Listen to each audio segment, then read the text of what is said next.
ओम ब्रह्म बृहस्पतिये नमः। गुरुवार को भगवान बृहस्पति की पूजा का विधान है।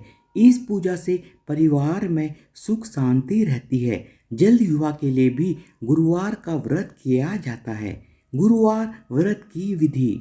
गुरुवार की पूजा विधि विधान के अनुसार की जानी चाहिए। व्रत वाले दिन सुबह उठकर बृहस्पति देव का पूजन करना चाहिए। बृहस्पति देव का पूजन पीली वस्तुएं, पीले फूल, चने की दाल, मुनक्का, पीली मिठाई, पीले चावल और हल्दी चढ़ाकर किया जाता है। इस व्रत में केले के पेड़ की पूजा की जाती है। कथा और पूजन के समय मन, कर्म और वचन से शुद्ध होकर मनोकामना पूर्ति के लिए बृहस्पति देव से प्रार्थना करनी चाहिए। जल में हल्दी डालकर केले के पेड़ पर चढ़ाएं। केले की जड़ में चने की दाल और मुनक्का चढ़ाएं। साथ ही दीपक जलाकर पेड़ की आरती करें। दिन में एक ही समय भोजन करें। खाने में चने की दाल या पीली चीज़ें खाएं। नमक न खाएं। पीले वस्त्र पहने। पीले फलों का इस्तेमाल करें। पूजन के बाद भगवान बृहस्पति की कथा सुननी चाहिए। गुरुवार व्रत की कथा। प्राचीन काल की बात है। किसी राज्य में एक बड़ा प्रतापी और दानी राजा राज करता था। वह प्रत्येक गुरुवार को व्रत रखता एवं भूखे और गरीबों को दान देकर पुण्य प्राप्त करता था। परंतु यह बात उसकी रानी को अच्छी नहीं लगती थी। वह ना तो व्रत करती थी, ना ही किसी को एक भी पैसा दान में देती थी और राजा को भी ऐसा करने से मना करती थी। एक समय की बात है, राजा शिकार खेलने के लिए वन चले गए।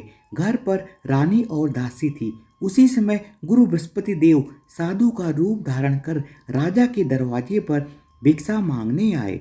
साधु ने जब रानी से भिक्षा मांगी तो वह कहने लगी, हे साधु महाराज, मैं इस दान और पुण्य से तंग आ गई हूँ। आप कोई ऐसा उपाय बताएं जिससे कि सारा धन नष्ट हो जाए और मैं आराम से रह सकूं। बृहस्पति देव ने कहा, हे देवी, तुम बड़ी विचित्र हो। संतान और धन से कोई दुखी होता है? अगर अधिक धन है तो इसे शुभ कार्यों में लगाओ। कुंवारी कन्याओं का विवाह कराओ। विद्यालय और बाग बगीचे का निर्माण कराओ, जिससे तुम्हारे दोनों लोग सुधरें। परंतु साधु की इन बातों से रानी को खुशी नहीं हुई। उसने कहा कि मुझे ऐसे धन की आवश्यकता नहीं है जिसे मैं दान दूं और जिसे संभालने से मेरा सारा समय नष्ट हो जाए। तब साधु ने कहा, यदि तुम्हारी ऐसी इच्छा है तो मैं जैसा तुम्हें बताता हूँ तुम वैसा ही करना। गुरुवार के दिन तुम घर को गोबर से लीपना। अपने केशों को पीली मिट्टी से धोना। केशों को धोते समय स्नान करना। राजा से हजामत बनाने को कहना। भोजन में मांस मदिरा खाना। कपड़ा धोबी के यहाँ धुलने डालना। इस प्रकार 7 बृहस्पतिवार करने से तुम्हारा समस्त धन नष्ट हो जाएगा। इतना कहकर साधु रूपी बृहस्पति देव अंतर्ध्यान हो गए।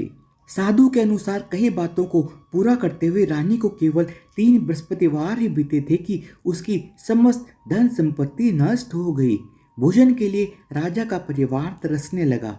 तब एक दिन राजा ने रानी से बोला, हे रानी, तुम यहीं रहो, मैं दूसरे देश को जाता हूँ, क्योंकि यहाँ पर सभी लोग मुझे जानते हैं, इसलिए मैं कोई छोटा कार्य नहीं कर सकता। ऐसा कहकर राजा प्रदेश चला गया। वहाँ वह जंगल से लकड़ी काट कर लाता और शहर में बेचता। इस तरह वह अपना जीवन व्यतीत करने लगा। इधर राजा के प्रदेश जाते ही रानी और दासी दुखी रहने लगी। एक बार जब रानी और दासी को 7 दिन तक बिना भोजन के रहना पड़ा तो रानी ने अपनी दासी से कहा, हे दासी, पास ही के नगर में मेरी बहन रहती है।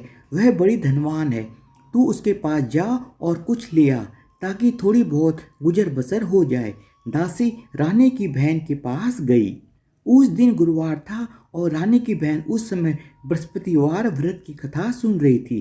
दासी ने रानी की बहन को अपनी रानी का संदेश दिया, लेकिन रानी की बड़ी बहन ने कोई उत्तर नहीं दिया। जब दासी को रानी की बहन से कोई उत्तर नहीं मिला तो वह बहुत ही दुखी हुई और उसे क्रोध भी आया। दासी ने वापस आकर रानी को सारी बात बता दी। सुनकर रानी ने अपने भाग्य को कोसा। उधर रानी की बहन ने सोचा कि मेरी बहन की दासी आई थी, परंतु मैं उससे नहीं बोली, इससे वह बहुत दुखी हुई होगी। कथा सुनकर और पूजन समाप्त करके वह अपनी बहन के घर आई और कहने लगी, हे बहन, मैं बृहस्पतिवार का व्रत कर रही थी। तुम्हारी दासी मेरे घर आई थी, परंतु जब तक कथा होती है तब तक ना तो उठते हैं और ना ही बोलते हैं, इसलिए मैं नहीं बोली। कहो दासी क्यों आई थी मेरे पास? रानी बोली, बहन तुमसे क्या छिपाऊं, हमारे घर में खाने तक को अनाज नहीं है। ऐसा कहते कहते रानी की आंखें भर आई। उसने दासी समेत पिछले 7 दिनों से भूखे रहने तक की बात अपनी बहन को विस्तार पूर्वक सुना दी। रानी की बहन बोली, देखो बहन, भगवान बृहस्पति देव सबकी मनोकामना को पूर्ण करते हैं। देखो शायद तुम्हारे घर में भी अनाज रखा हो।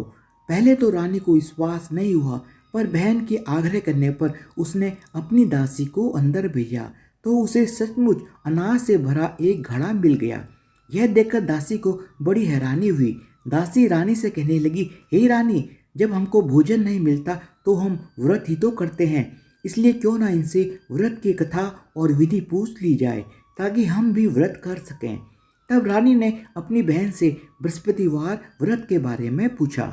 उसकी बहन ने बताया, बृहस्पतिवार के व्रत में चने की दाल और मुनक्का से भगवान विष्णु का केले की जड़ में पूजन करें तथा दीपक जलाएं, व्रत कथा सुने और पीला भोजन ही करें। इससे बृहस्पति देव प्रसन्न होते हैं। व्रत और पूजन विधि बताकर रानी की बहन अपने घर को लौट आई। 7 दिन के बाद जब गुरुवार आया तो रानी और दासी ने व्रत रखा।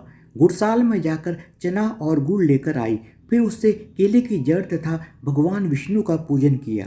अब पीला भोजन कहाँ से आए, इस बात को लेकर दोनों बहुत ही दुखी थे, क्योंकि उन्होंने व्रत रखा था, इसलिए बृहस्पति देव उनसे अत्यंत प्रसन्न थे। इसलिए वे एक साधारण व्यक्ति का रूप धारण कर 2 थालों में पीला भोजन दासी को दे गए।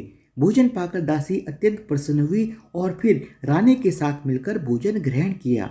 उसके बाद वे सभी गुरुवार को व्रत और पूजन करने लगे। बृहस्पति भगवान की कृपा से उनके पास फिर से धन संपत्ति आ गई, परंतु रानी फिर से पहले की तरह ही आलस्य करने लगी।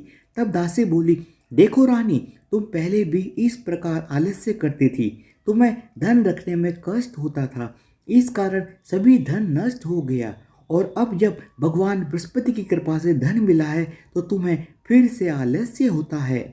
रानी को समझाते हुए दासी कहती है कि बड़ी मुसीबतों के बाद हमने यह धन पाया है, इसलिए हमें दान पुण्य करना चाहिए, भूखे मनुष्यों को भोजन कराना चाहिए और धन को शुभ कार्यों पे खर्च करना चाहिए, जिससे तुम्हारे कुल का यश बढ़ेगा और स्वर्ग की प्राप्ति होगी और पितृ प्रसन्न होंगे। दासी की बात मानकर रानी अपना धन शुभ कार्यों में खर्च करने लगी, जिससे पूरे नगर में उनका यश फैलने लगा। कुछ समय बाद राजा भी प्रदेश से वापस आ गया और फिर राजा और रानी मिलकर नियमित रूप से भगवान बृहस्पति देव की पूजा पाठ करने लगे। बृहस्पतिवार व्रत कथा के बाद श्रद्धा के साथ आरती की जानी चाहिए। इसके बाद प्रसाद बांटकर उसे ग्रहण करना चाहिए। धन्यवाद। बोलो भगवान बृहस्पति देव की जय हो।